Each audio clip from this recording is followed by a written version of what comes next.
एक बादशाह था जो कभी युद्ध में हार जाता है और हार जाने के बाद जब अपनी जान बचाने की कोशिश करता है तो बगल के नदी में तैर करके वो जाता है, लेकिन चलते चलते वो थक जाता है और उसे लगता है कि वह बच नहीं पाएगा।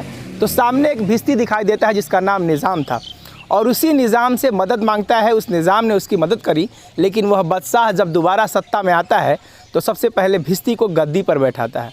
जी हाँ, हम बात कर रहे हैं हुमायूं की और शेर शाह सूरी की। ये चौसा का गढ़ है और इसी गढ़ में शेर शाह सूरी व हुमायूं के बीच में आज ही के दिन 1939 में लड़ाई लड़ी गई थी।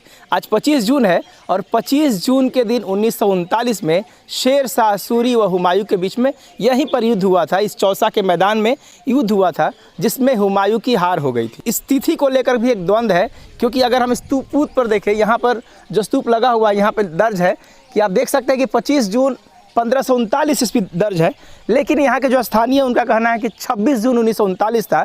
वहीं आप अगर गूगल बाबा पे सर्च करेंगे, जो सबसे इजी है, लोग गूगल पे जाते हैं और ढूंढते हैं, तो गूगल पे दर्ज है कि 29 जून और 30 जून। तो एक तिथि को लेकर द्वंद्व है, लेकिन सप्ताह वही रहा होगा। और महीना जून का था, आखिरी जून था, जब शेर शाह सूरी ने हुमायूं के कैंप पर हमला बोला और हुमायूं को बुरी तरह से हरा दिया, जिसमें उसके हज़ारों सैनिक मारे गए, लेकिन हुमायूं बमुश्किल अपनी जान बचाकर भागने में कामयाब रहा। आप देख सकते हैं कि हमारे पीछे जो साइड का एरिया दिख रहा है, ये बगल से करमनासा नदी है और ठीक हमारे अपोजिट में गंगा नदी है। तो एक तरफ गंगा नदी, दूसरी तरफ करमनासा, इस दोनों नदियों से घिरे हुए इस जगह पे शेर शाह सूरी ने हुमायूं के कैंप पर छापा मारा और हमला कर दिया। उसमें हुमायूं को मुंह की खानी पड़ी, हुमायूं हार गया, लेकिन बड़ी मुश्किल से हुमायूं नदी में कूदकर अपनी जान बचाने की कोशिश की। कुछ देर बाद जब नदी में तैरते तैरते हुमायूं थक गया तो सामने एक भिश्ती दिखाई दिया, नाम था निज़ामुद्दीन उर्फ निज़ाम, और उस निज़ाम ने हुमायूं की जान बचाई। लेकिन जैसे ही हुमायूं दोबारा सत्ता में आया, जब शेर शाह सूरी की मृत्यु हो गई और हुमायूं फिर से सत्ता में आया, तो एक दिन के लिए दिल्ली की सल्तनत पे निज़ाम को बादशाह बनाया गया, हुकूमत उसके हाथ में दी गई। और वही निज़ाम जो भिश्ती था, एक दिन के लिए उस दौर में एक दिन के लिए चमड़े का सिक्का चलाया। ये बात भिश्ती, निज़ाम और शेर शाह सूरी की है। और हम उसी जगह पे आप देख सकते हैं कि ये जो जगह है, यहीं पर ये लड़ाई लड़ी गई थी और इसीलिए यहाँ पे स्तूप बनाया गया है। चौसा की लड़ाई के बारे में कुछ बातें लिखी गई हैं, वो भी बता देते हैं। यहाँ पे क्या दर्ज है? दर्ज है कि चौसा ग्राम वर्तमान में बक्सर शहर से 10 किलोमीटर पश्चिम करमनासा नदी के पूर्वी तट पर अवस्थित है। यह ग्राम चौसा की लड़ाई के लिए प्रसिद्ध है। चौसा की लड़ाई हुमायूं और शेर शाह सूरी के बीच 25 जून 1539 ईस्वी को हुई थी। इसको लेके इतिहासकारों में मतभेद है। शेर शाह सूरी ने असावधान हुमायूं की सेना पर रात्रि में आक्रमण कर दिया। मुगल सेना इस अचानक आक्रमण का सामना नहीं कर सकी एवं युद्ध में मुंह की खानी पड़ी। इस लड़ाई में हुमायूं अपनी जान बचाने के लिए गंगा नदी में कूद गया। चौसा ग्राम का ही निज़ाम नामक भिश्ती ने मशक के सहारे बादशाह हुमायूं को गंगा नदी में तैर कर पार कराया तथा हुमायूं की जान बचाई। हुमायूं ने अपनी प्राण रक्षा के बदले में उसी भिश्ती निज़ाम को दिल्ली की गद्दी पर आधे दिन के लिए, हालांकि यहाँ लिखा है आधे दिन के लिए, ताजपोशी कर दिया। और इस आधे दिन में जो बादशाहत के दौरान निज़ाम ने पूरे देश में चमड़े का सिक्का चलाया। इस लड़ाई में लगभग 8000 मुगल सैनिक मारे गए थे और हुमायूं की प्रतिष्ठा को आघात लगा था। वहीं दूसरी तरफ इस युद्ध ने शेर शाह के उत्थान में मील का पत्थर साबित हुआ। मतलब सूरी का जो साम्राज्य था वहीं से शुरुआत होता है, मतलब वहाँ से उत्थान होता है, और हुमायूं के साम्राज्य का कुछ वर्षों के लिए, कुछ दौर के लिए पतन हो जाता है।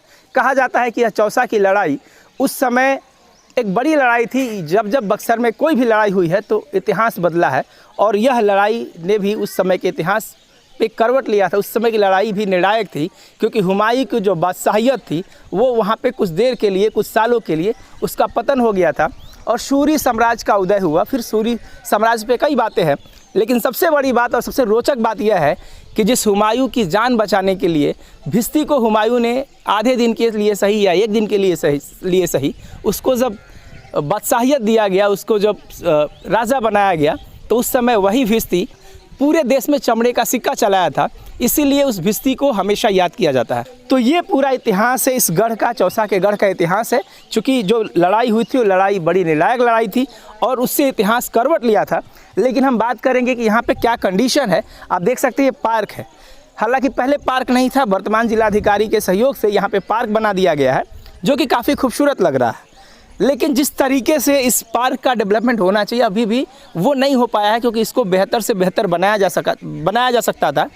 बगल में यहाँ पे कई बार पुरातत्व विभाग खुदाई भी करता है, कई बार यहाँ से जो निकले अवशेष होते हैं उसको पटना संग्रहालय में रखा गया है, बक्सर संग्रहालय में रखा गया है। लेकिन इतिहास के दृष्टिकोण से और बक्सर का जो ऐतिहासिक महत्व है उस दृष्टिकोण से बक्सर के इस जगह को और डेवलप किया जाना चाहिए।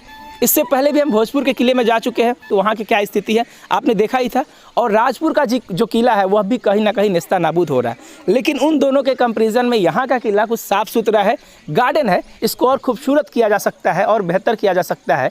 इस हिसाब से भी कि बक्सर एक ऐतिहासिक दृष्टिकोण से संपन्न एरिया है जहाँ पे कई ऐतिहासिक घटनाएं घटी है।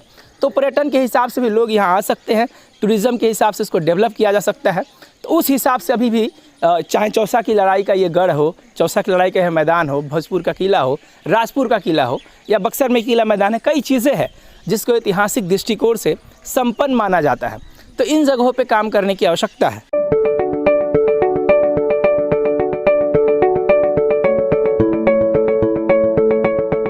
Thank you for watching this video until it is finished.